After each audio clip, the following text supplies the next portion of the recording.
Sometimes student-centered learning sounds good in theory, but it's hard to know what it actually looks like in the music classroom. Today's guests share what student-centered learning means to them and how they achieve it on a daily basis. Welcome to Pass the Baton, Empowering Students in Music Education. Here, we amplify the voices of music teachers around the world who are passing the baton and creating environments where the music students are empowered. Together, we can help students transform from passive consumers to vibrant creatives. Welcome back to Pass the Baton podcast. I'm Kathryn Finch. And I'm Theresa Hoover. And today, Theresa, we had the pleasure of meeting Tom Chester and Justin Johnson, two people I got to meet earlier in the year. And I'm so glad that we actually got to get together and have a conversation. I know it was definitely, we tried a couple times to make this recording happen, but it was so worth it. So worth the wait. I really appreciated that.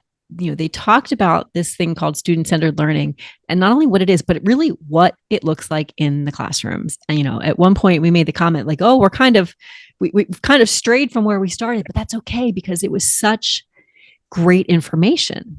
Yeah. And realness, like it's not this perfect, wonderful thing and it's going to be so easy and the kids are going to love it all the time. Like real talk about like what it's like and the challenges, but also the wonderful benefits, that are part of the whole process. Yeah, absolutely. Well, before we get started with today's interview, we want to remind people that there will be show notes in the podcast player or also below the YouTube links. Mm-hmm.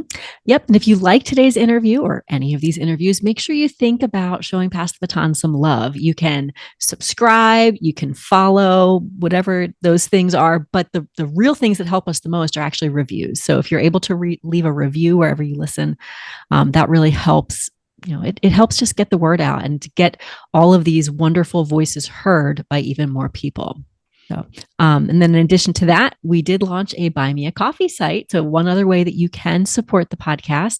And on that site, for less than the cost of a cup of coffee, you can send some support. And it just helps with little things like the hosting fees for the podcast, the newsletter, just all of that stuff adds up. And we appreciate anything that you can do. For sure.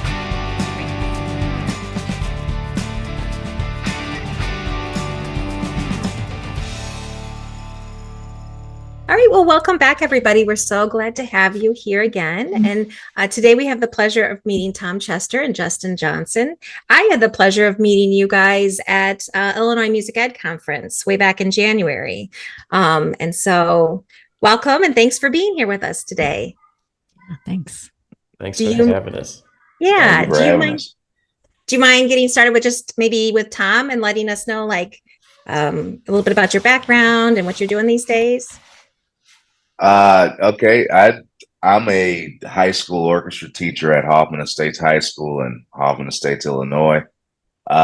This is my third year. This is my fourth year now at Hoffman Estates. It's my third year as the music department chair. Before that, I worked with Justin at Niles West as the orchestra director for 2 years, which is great. Before that, 5.5 years I spent in Berwyn, teaching middle school band. And so I kind of always thought I was going to just be a band director. And that was kind of the trajectory I was going to take. I'm a string bass player that can hack around some brass instruments. And that's me.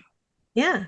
That's awesome. And it sounds like, I don't know if you said, but Illinois, we're talking Illinois, which Berwyn and all those places make sense to be, but maybe not to Theresa being from Arizona, right? Yeah. So awesome. Berwyn is west of the city and it's a suburb right next to Cicero. So if you're into mobs and mob ties, then you know a little bit about Cicero. Similar. It's got a wild history of corruption and whatnot, but and when I was in Berwyn, it was a 90% low income, 90% Hispanic community. And then you go to Niles West, which is drastically different, much more diverse, a little bit more affluent. And where I'm at now is similar to Niles West. It's a little bit more of the lower income end, but It's very diverse, lots of different cultures and languages represented in our classrooms, much like in Skokie and Niles West. So it's an interesting place. We're about 45 minutes northwest of downtown Chicago. Nice. All right. See, I'm learning so much about Illinois just from being connected to Kathryn in this podcast. It's great. Yeah. Awesome. All right. How about you, Justin? Yeah, as Tom said, I teach in Skokie at Niles West, and Skokie's just a bit west of Evanston, where Northwestern University is. So I can take 2 turns and be at Northwestern from my school, and it's about 15 minutes. So I'm originally from Tennessee. I taught down in Tennessee in an urban school, like right smack dab in the middle of downtown for 4 years. And then I've been at Niles West now. This is going on year 12. So I've been in education for 15, going on 16 years. Band director, background in lots of marching. I've been involved in drum corps for pretty much my entire life since I was around 15. So as a sax player, that's unique since I didn't really start on a brass instrument. And yeah, that's pretty much where I am. I do everything band related: percussion class, jazz band, marching band, wind ensembles, chamber group. So that's kind of a little bit about my musical background. Awesome. Well, I'm right there with you. I was a piano player who did DCI. Oh wow! But I played mellophone. So yeah, me too. Same thing. Oh, same. Nice. So is that like even though it sounds crazy, that's here, join us instrument? Probably. Yes, the mellophone or the euphonium seem to be I'm switching the march drum corps instruments. So yep. I played euphonium in marching band in high school. There you go. Yeah. Hey, I loved playing that mellophone. It was very much fun. Some good times. That's awesome. Well, as much as that stuff is fun and remembering all of the marching band days, we're here to talk about student-centered learning, right? And student-centered learning in music. And I guess before we kind of dive into what that looks like, can you tell us like what that is and what it means to you? Justin, you want to jump in? Yeah. I will definitely jump in. I mean, for me, the biggest thing to remember is that student-centered learning has to put the students first. And many times, a lot of times I see people talk about student-centered learning, and it always kind of comes back to what the teacher wants and needs, and not really what's best for the students or what, in my opinion, will benefit the students the most, which is a big thing to remember, because a lot of times people get the whole student-centered learning chat and they get stuck in the students making the decisions, and that's not really what it's all about. In my opinion, it's really preparing the students to be independent and be set up for success later, in my opinion. Yeah. Anything you want to add? I would say what makes me think about this definition a lot is when you're in a grocery store, you can use general skills from geometry to wellness and PE class in a grocery store on some level. Math, there's all kinds of things you just take pieces from. But what could the average person that took music classes tell you about the music playing in the grocery store? Aside from, I remember that song, I know that artist, I know the air. Can they tell you the time signature? Can they tell you if it's major or minor? Can they go to a point of showing that they have some knowledge? And to me, I feel that student-centered teaching is literally helping them with comprehension. I agree with everything Justin's saying. And there is choice involved, but the choice is the decisions you make to learn and how you learn and what works for you. And so student-centered teaching really is catering your teaching style so that the students can grasp and generate new information and have autonomy. And if you listen to a lot of teachers and you listen to our gripes and our challenges, it boils down to our kids need us for everything. And I think student-centered teaching serves us and the students. It lessens our load, but it also gives them real information. Yeah, absolutely.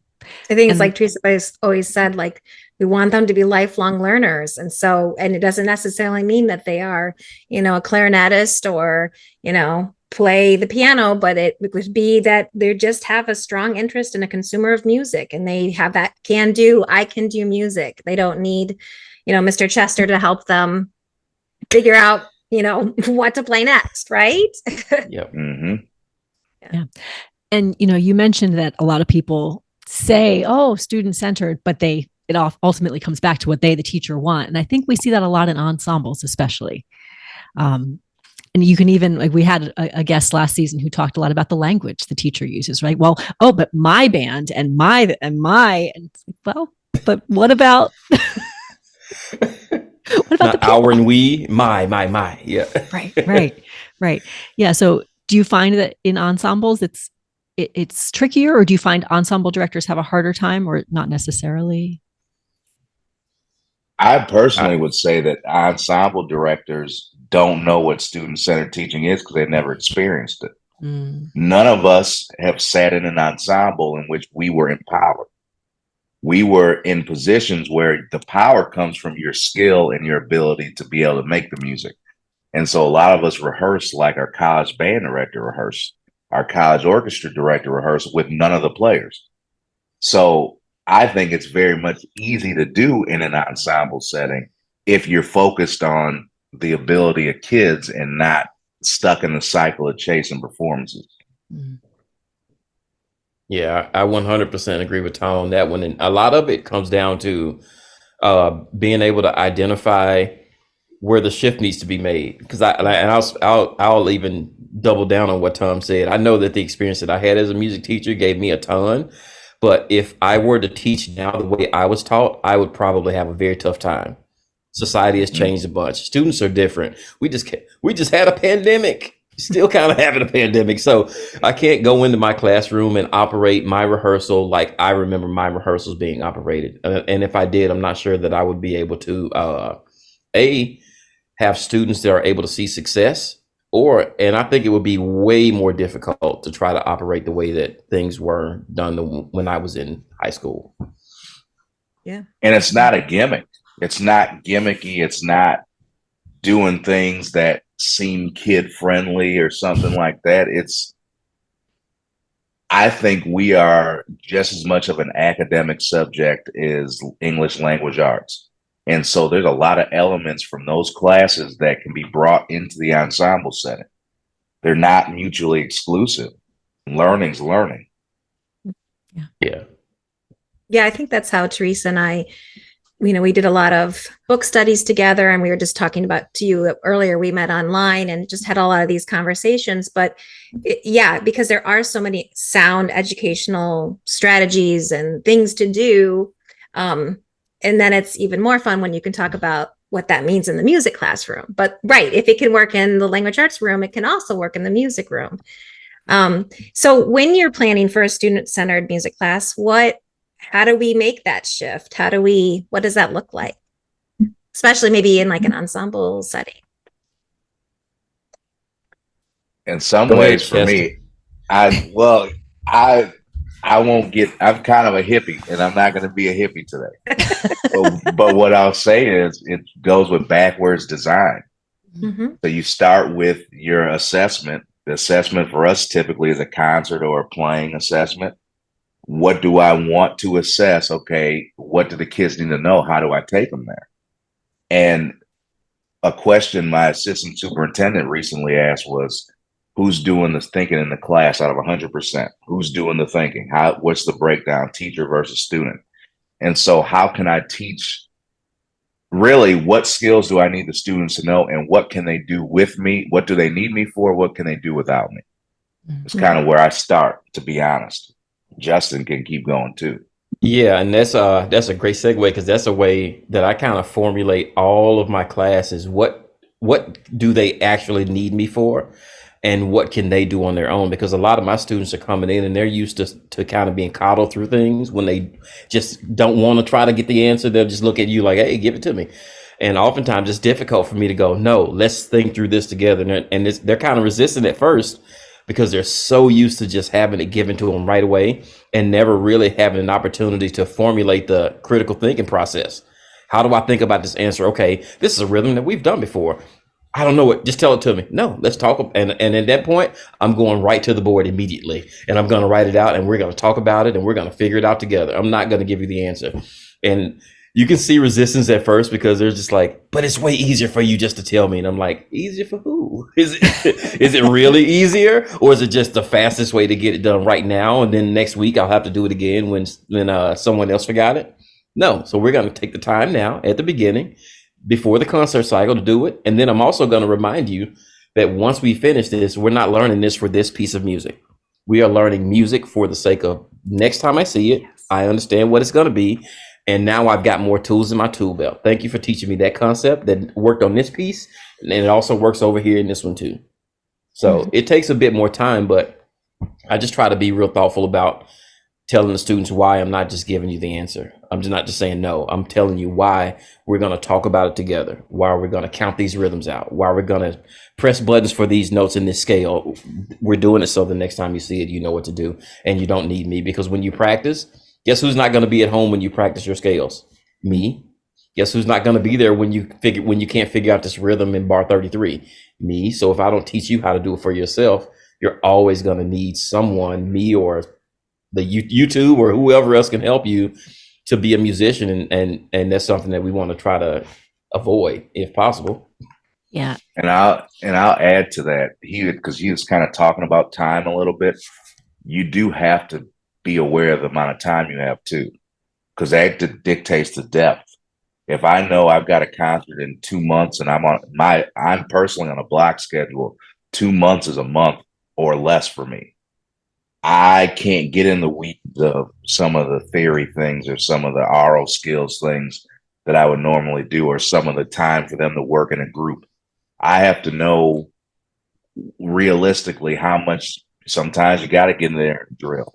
That's part of it, you know? Yeah. That's. Yeah. Yeah. But I like how you said you're not learning this, whatever it is, for this particular song. I think that's sometimes a trap that we fall into. It's like, well, we need to learn these 3 pieces and we kind of tunnel vision our way through it. And we don't think about the fact that, no, we're learning music and we're learning musical skills and we're learning all of these things. And yes, we'll apply them to these 3 pieces, but it's more about that skill and what that's going to do for you as a musician and not just a performer of one particular piece. Yeah, it's like driver's ed. You got to drive the car. The driver's ed teacher's not going to be next to you when you actually get your license and drive. So you will always drive in reverse. You will always need to know how the signals work. You will always need to know what the road signs mean. Mm-hmm. Mm-hmm. It's not something you do on the test and then, all right, good, I can just go and drive on the left side of the road, you know? And I think too, it's even like then then when you go back to the learner experience, isn't the learner experience more enrichment, or what's the word I want to say? Like, just, I would enjoy that experience way more, where I get some say and where I'm talking with the teacher about what I think could be. And because a lot of times in music too, there's an answer to where middle C is on the piano. You can't really argue that, but there are different, maybe artistic things and expressions and things. So there is not always one way to do something. And I would find it way more interesting to be able to engage in that instead of just, my teacher tells me that note's wrong and this is how you fix it. So, yeah. That's actually kind of an interesting point, because we were talking a lot about fingerings and rhythms and things like that. What about the musicality of it? Do you also give students input as far as that kind of stuff goes? I mean, for me, I just want to see what they know and what they think. Because oftentimes they will, especially if they think a lot of you, they won't even try. They'll just look at you to tell them what it is. And I have a tough time sometimes getting them to make a decision. I'm like, and I'll have someone play a phrase and I'll say, what are you going to do with this? And they look at me like, why don't you tell me? I'm like, no, you have a solo. I was like, I can tell you, and I have a great thought about what it should be, but I want to see what you do first. I always say, this is my phrase, I don't want to get in your kitchen right away. Mm-hmm. If you need me to come help you cook, I will come help you cook, but please bake your dish. Tell me how you want it to be played. And if I need to guide you somewhere, I will help you. I will help you. But what do you think it should be? And they're just like blown away that I'm giving them this opportunity to do something. And I'm like, it's okay if it's not good. If you don't think it's good, or if you screw it up, this is where we want to do that, right in this rehearsal room. So it's okay. And it's so difficult to get them to just be brave enough to take a chance and see what it's going to be. And then oftentimes they do things that are just like, innately good that they didn't realize they could do because they were waiting on someone else to tell them it's supposed to crescendo here, slow down here at the cadence point, and then you're going to take a slight pause and a breath before you start the next phrase, and blah blah blah. They'll do those things on their own most of the time if you leave them to their own devices. Yeah. But they also have to be brave enough to take a chance in doing it without you explicitly laying out every single detail for them too.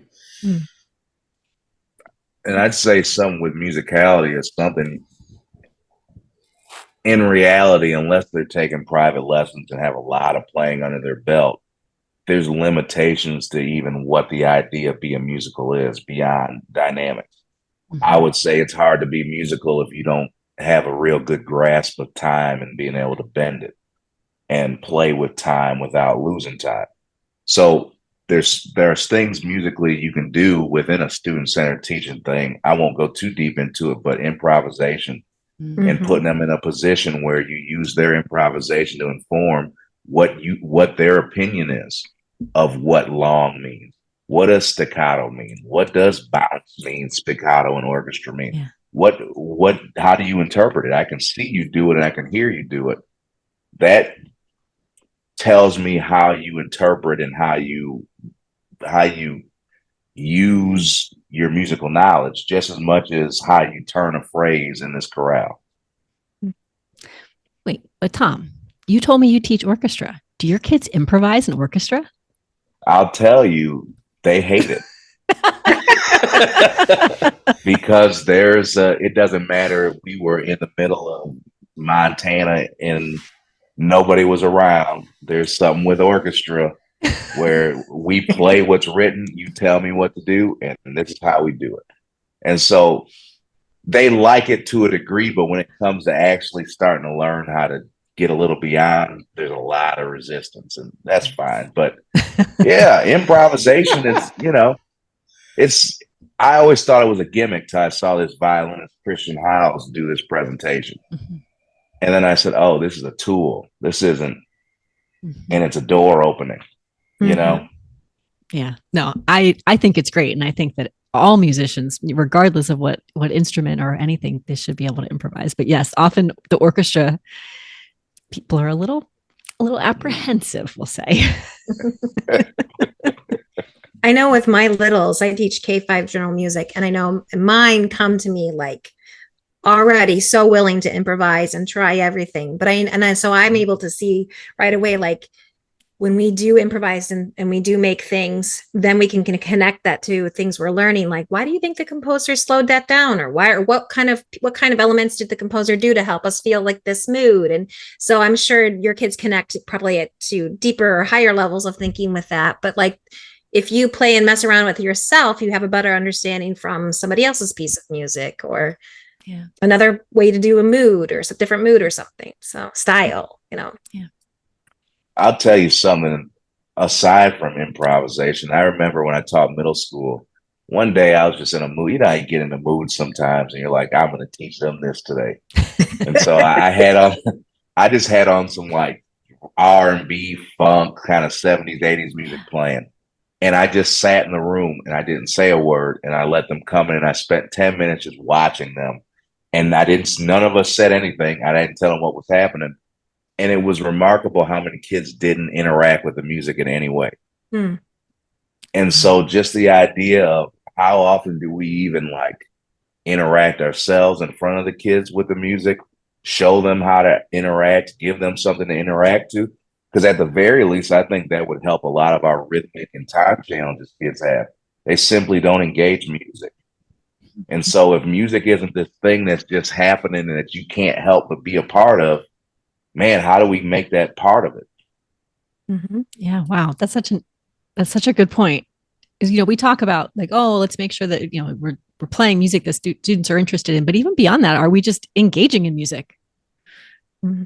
That's I mean, for most of the students, the way they listen to music, you're not required to engage. They have AirPods in, so they're just walking the hallways with the music on. It's kind of like in the background, so it's not something that requires engagement. It's just there, like almost like white noise. I hate to say it, but even with my jazz band, when they come in the morning, and Tom knows this, there's music playing loudly every morning, and I might have an instrument. I might have a trumpet. I might have a sax in my hand, and I might just start playing along with the recording and watch them come in. And we're to the point now where they'll come in and they're like, we know where the beat is, but beforehand it was kind of like they would come in and I would hear like people warming up doing long tones. I'm like, don't you hear? This is Tower Power. What are you doing? This is the Basie band. But now they're starting to get it where they're listening to the music and like trying to feel it. Or I might see a student now, whereas before they wouldn't even engage. Now they're pulling out instruments like, oh, I think I heard that. Like, which is new, very new for them. But yeah, just trying to get them to actually be a part of the music as they listen also. And I think that even further weaves its way into the ensemble setting when you start talking about listening. I say that word probably 1,000,000 times a day, and it's amazing how much it fixes and how little we know to keep doing it all the time. It's like I'll say listen and I won't give any instruction and then things will fix themselves, and I'm like, did you realize what just happened? They're like, I think so. And it's like, no, when you listen, there are things that you can fix without me, teacher, having to say it to you because you hear it. So I think that just the process that Tom was talking about with getting people to engage with music also helps them while they're sitting in an ensemble not be so dependent on the teacher with giving them every single step, because they're going to hear more things and hopefully keep some more of that music inside of them later. So yeah. And this stuff is passive, but like I would say this is student-centered teaching. It's not always this black and white thing, especially for young teachers. Young teachers, we like romanticize the profession, and we're going to go in and you're going to teach this 7-minute lesson on the B flat scale, and they're going to come out floating through the room. And in reality, some of your best teaching comes from doing nothing. You know? It's funny. I work with undergraduate music education majors, so pre-service teachers, and they just did a little, I don't want to call it a teaching demonstration last week, because I told them like, no, you were not going to teach it them for whatever amount of time. And it was, peer teaching in the class, and it was music technology. Like, you are not going to teach it them. You need to think about what information do they have to have, and then how can you be that guide? So we, they did it. It was fun. We reflected afterwards. And what'd you think? It was really hard not telling them everything. I know, but you don't need to. How did they do? They did fine. They were like frustrated that they didn't have to just sit there with this script, to tell them how to plug in Ableton. It's hard to get that teacher ego out of the way sometimes. I got it. It's me. Look what I did. And when all actuality, the thing to be most proud of is when they don't need you to do it and they figure it out, because that means you gave them something along the way that made them go, oh, that way, I got it. I can do this, which hopefully they'll take to the next thing they don't know how to do. Yeah. So. Yeah. And that goes to my point from earlier about student-centered teaching, that none of us really experienced it. Right. If you took private lessons, you might have in certain ways, but the fact that as an undergrad, no one's in there teaching you how to dictate a classroom, and your first instinct is to become a dictator. And dictator doesn't mean negative. It means control, Right. Yeah. I think what I was all relating to is the moments when I listen to the kids, right? You're present with them and you listen. And then I think they keep doing the thing with me. Like, Kathryn, be quiet, let them do it, walk, step back. And it's just, we're so used to leading. And then you've got to listen to know when it's time to step back, or, like you said, Justin, like time to say, I'm going to pause and we're going to figure this out together, and just kind of putting it back on them, because it is easier just to lead and it is easier just to tell them the answers. But is that going to give us the result we want, which you guys talked about? They don't need us when they leave our rooms. Yeah. I want to go back a couple minutes, because Justin, you said something that just kind of like sparked a thought. You said something about the students being brave enough or not being brave enough to. How do you get them there? How do you get them from? Woo! Is this a whole other podcast? That's another podcast. Yeah. Yeah, because I mean, my Yeah. students are so fearful of being wrong that oftentimes they will know the answer and will be fearful to say it. And I always make sure I call it out when they're like, I knew that. I'm like, well, you have to say that. I was like, and my new phrase of the year, I will coin this, I'm going to patent it, is the learning really doesn't matter unless you get it out. It's not when the information goes in your brain, it's when you can get it out. That's when you've learned it.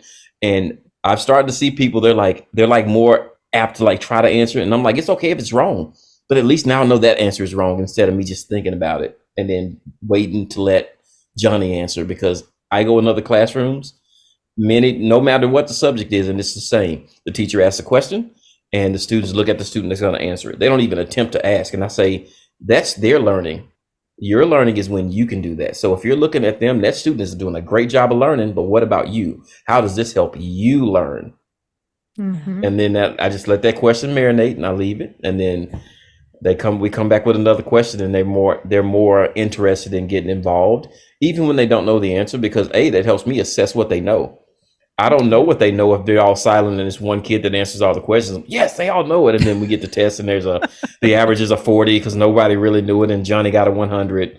So I want to be able to fix and help in the process by knowing what they know. And if they're not willing to be brave enough to at least try to answer the question or engage in conversation, even if they don't know the answer, like let's troubleshoot this together. Let's try to think through this problem. What do you think? Okay, but what about this? What about this thing that you left out? So I can show them my process in hopes that later they'll kind of figure out what their process needs to be for them to learn the information. So. Yeah. I have a fourth grade teacher who picks up her kids. And one time I said to her, I made a mistake. And before I could finish my sentence, the entire class started going, oh, good job. Because in her classroom, mistakes are a wonderful thing, and so if you get it wrong, it's okay. We're going to applaud you because you tried something, and here we are. We're going to help you fix it or whatever. And maybe that's hokey and only for fourth grade, for little kids, but like Not at all. down the whole, like, it's okay to be wrong, right? It's just learning. It's feedback, Yeah. It opens up an interesting, that's another rabbit hole, but where did we get to the point where it's almost like it's a default to be reserved and not make honest attempts? As music teachers in particular, it's very hard for us to do our jobs when I have to help you try for the first time, because there's no way to teach someone how to try, because then you start thinking about the days of grading behavior and grading rehearsal skills and doing that kind of thing. How do you even gauge someone's trying? You just know it when you know it. But it's complex. A thing I like to do is I'll ask a question in class, and I'll say, if you know or don't know, I'll call on you. Like, you're getting called on either way. So I just want to see who thinks they know. And anyone's fair game. But I think a lot of things, I've been in Justin's class. People play in his class. They play on their own. And that's something you have to take the chance with. And have kids should be playing for the class often, or at the very least playing for each other often. And it should just be a habit. And there's no way to build that. You just got to start doing it. And that helps the bravery. Yeah. I think one of the things that helped me kind of encourage students to be willing to do that is anybody, like if a student's getting ready for an audition, we've got auditions coming up, or somebody's working on a solo, I always make sure that I will allot time for them to play if they want to. And I'm not like, it's not punitive. I'm not forcing you to play in front of the group. Hey, you've got nerves. We all know that we have to battle nerves when we perform. So let's battle it in a safe space before you go to that audition, because that might be a little more stressful than playing in front of your peers right here. So begin the class. Hey, I had a student that's at Oberlin right now, and he played every audition. He wanted to play a small snippet of an excerpt just in front of the class, and I made sure to make room for that to happen, because that sets an example for the other students. And I also try to make sure that I weave in time for them. If we're working on something new in rehearsal, I won't just dive into beat notes and rhythms. I say, hey, this is what we're going to work on. What are our goals as a class? We want to work on this, and this. hey, take 2 minutes and I want you to look at this. So when we start together, you've got something that you feel good about. Go. I will set my timer. And when it dings, they know it's time to get started. Mhm. So Yeah, I love that. So you're asking them, what are we going to work on? And then just giving them that time, I think, is really, really valuable. So they can feel like, okay, he's setting me up for success. He's, you know, that's really nice.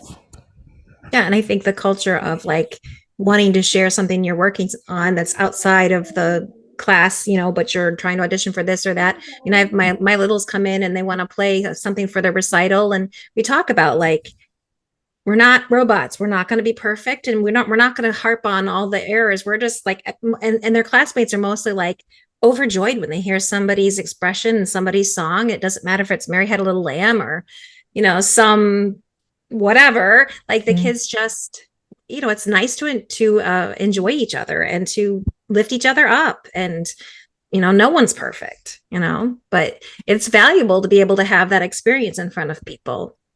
Yeah. Well, and you said harp on the errors, and I think part of student-centered teaching is I don't think our kids get enough reps to get feedback on.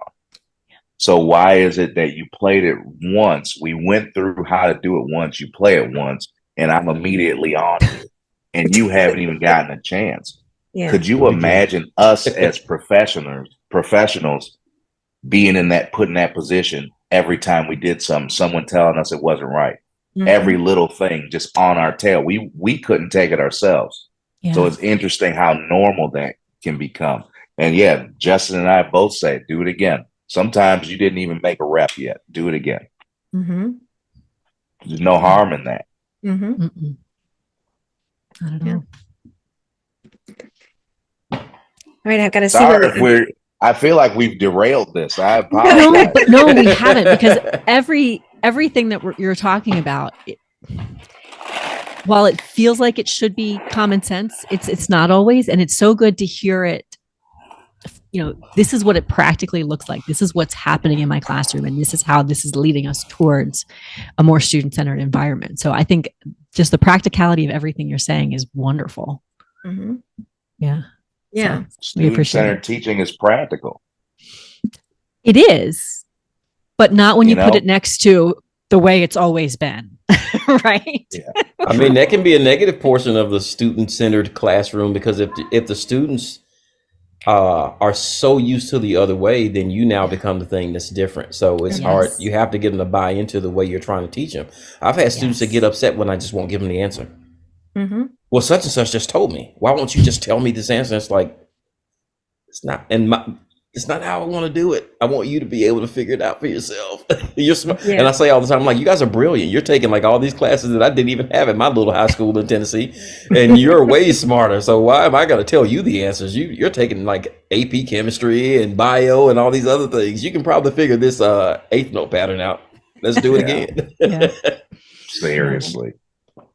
Yeah. And I'm sure it's like I'm sure too, it's like you step back, and then when you, like I've stepped back and I had the kids lead something, and then I realize, oh, I missed like 5 steps, you know, and it's not that they're failing, but they're not, you know, that you can see, like you said, when you hear them talk, you know, what their thinking is, where are the holes in your teaching. And then it's great then to step back in, help them with certain skills, set them up for success, and then step back out, which is like the fun part of teaching, right? You just, when do I step in? When do I step out? When do I step to the side? You know, I think that's the fun part of teaching. Yeah, that's awesome. Sure. I think one of the things that I've done probably for the past 8 years or so, I don't know when I became a junior English teacher, but I have my students write often. So not like lesson logs or what they practice, but every concert, we do 2 reflections. We reflect on your preparation for the concert, and then we reflect on what happened. And I've been doing that for a while, and I think I've seen some very interesting things that help to like kind of inform what I do next. I see things like, oh, I didn't really practice this time, and then I felt like my concert could have been better because I knew that I couldn't play this phrase and I didn't spend enough time on it. And you see students start to like connect things for themselves without me having to tell them, because they're spending time reflecting on their process, not my process. So that's something that I I wish I would have learned. It would have saved me a ton of headaches if I learned it way back when I first started teaching. But it's been like invaluable because I get to see they all write and I read them all and I get to comment and I say, hey, that's great. That's a great thing. Now make sure we do that next time. So it's been eye-opening. That's great. And for you to comment on them so they really will feel seen, right? Because you're engaging with what they think. That's wonderful. Yeah. And then also just meets everybody where they're at. It's not just like a goal for everybody, but it sounds like for this person, it's going to be practicing a little bit more. For this person, it's going to be maybe practice less, but with more, Detail. focus, Yep. Yeah. And so it's different for everyone. It meets everybody's needs. That's awesome.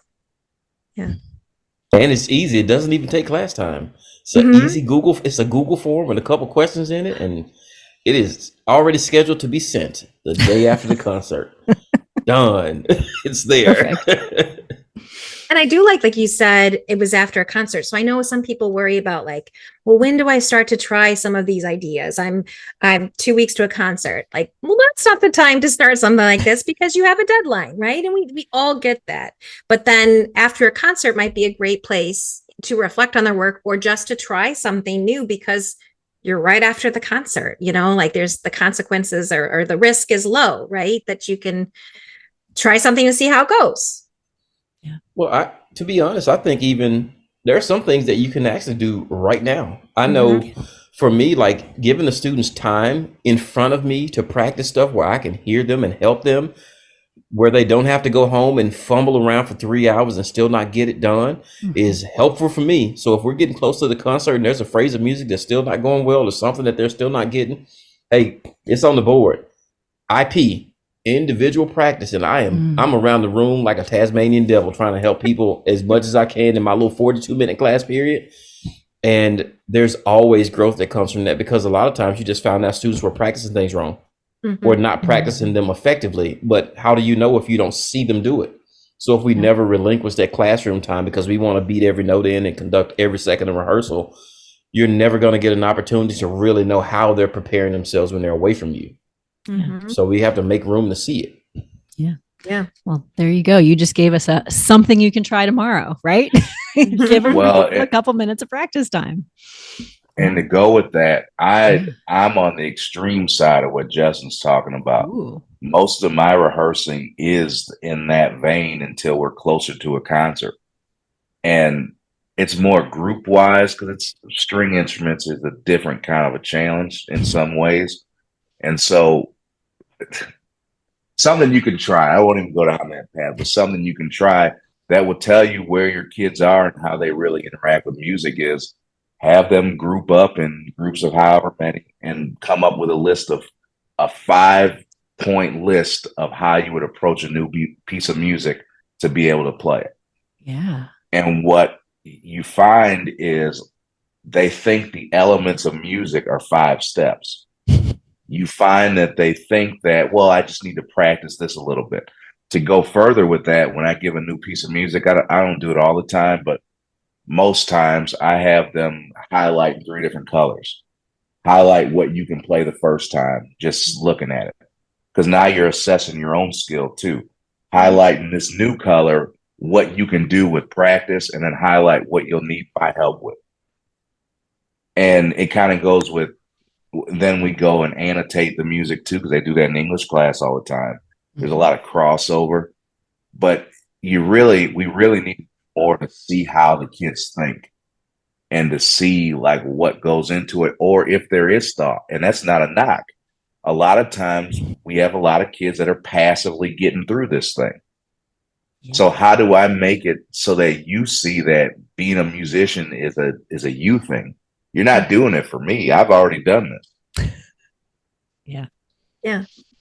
I still think that's also the fun part of it, right? Like, I don't know, you guys were talking about driving and other things. I think of like my air fryer. When I first got my air fryer, I didn't want someone to like tell me what to cook or what to do.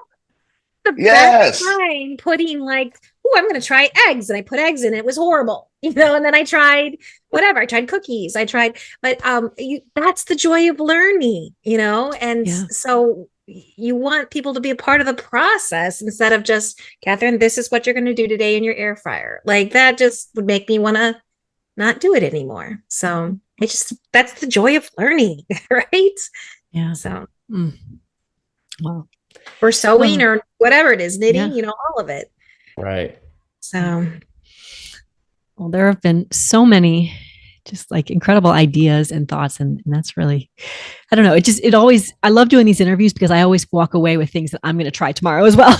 And like things that I'm going to think about for my teaching. And I love it because I think we can learn so much from each other. I do want to ask one more question. So, I'm doing some doctoral work right now, and some of my research is in student empowerment.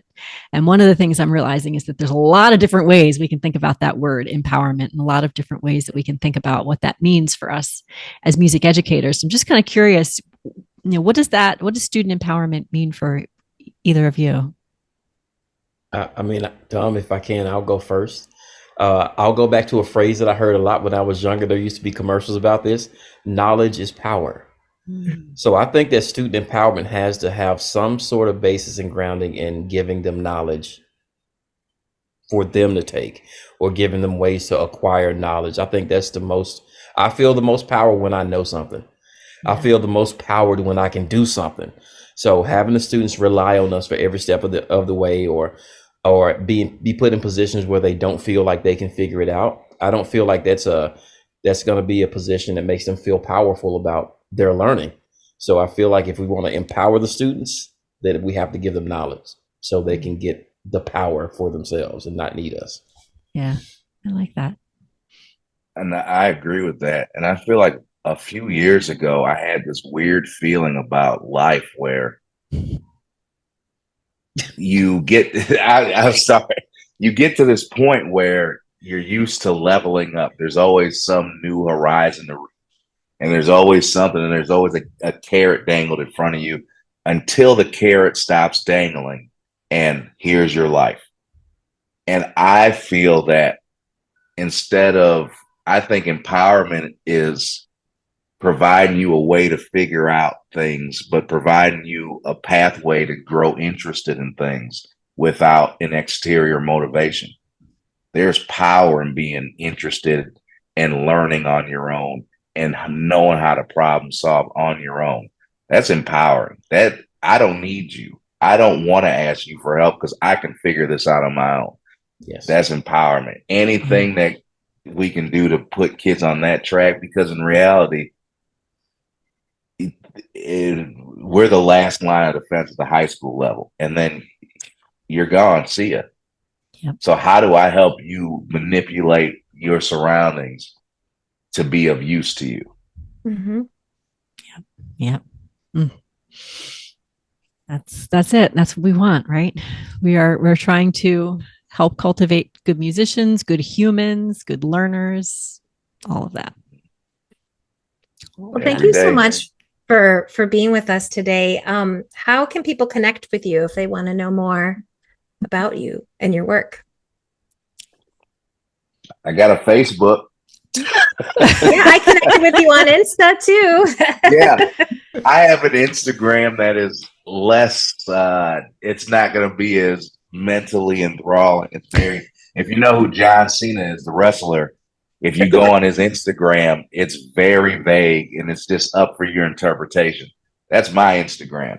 But that'd be a great way to reach out. You say, you know what? Yeah. I'm kind of also a teaching hippie. Great. Orchester 350. Orchester 350 on Instagram.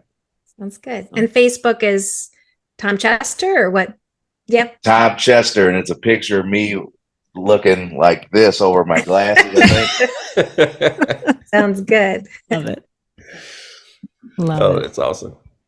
I guess I can be found on not Twitter but X now and Instagram. I'm not on there frequently just because it's the fall and I'm a band director and I've got small kids at home. So I'm typically chasing little boys around the house trying to get them to share their toys.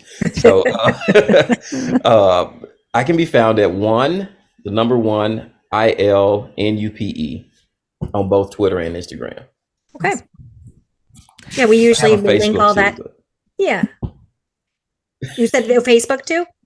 Oh, I do have one. I haven't looked at it in like 2 months. Oh, So That's fair. Good for trying to him, reclaim. right? I'm trying to reclaim my time, Excellent. That's but it's still there though. okay, good. that's important in this profession. Got to have those boundaries. Yeah. For sure. Awesome. Well, thank you so much. We really do appreciate your time and just being here and everything you shared with us. Yeah. So, Thank you. thank you. No, seriously, thank you. Because it's for the listener, we've been trying to put this together. See, you had to pull back the curtain for your audience sometimes. Oh, should we let the we've been trying to get this going, and It's been a work in process. it's been, yeah, and we made it work. And Yes. we appreciate you asking us to talk about this because I think everybody wants to find their thing and how can I contribute to this thing if you get to that point. Sometimes I'm just trying to stay alive year to year. Yeah. But if you get to the point where, all right, I might have something that can help others and you want to find ways to do it, I appreciate that you guys created this platform. Yeah. Because we need this. We do. And that's why I loved going to the Illinois Music Ed conference and being like, they're talking about it. Yay. And you had a packed group, and lots of people wanting to talk to you. So like, thank you for sharing, what your work. And we just got to keep talking to each other about this stuff. Yeah. We'll get there little by little. We will. Yep. If you liked today's episode, you will love the passthebatonbook.com website, where you can find free resources, coaching services, and how to support Pass the Baton. Speaking of support, don't forget to subscribe and leave a review. Thanks again for listening.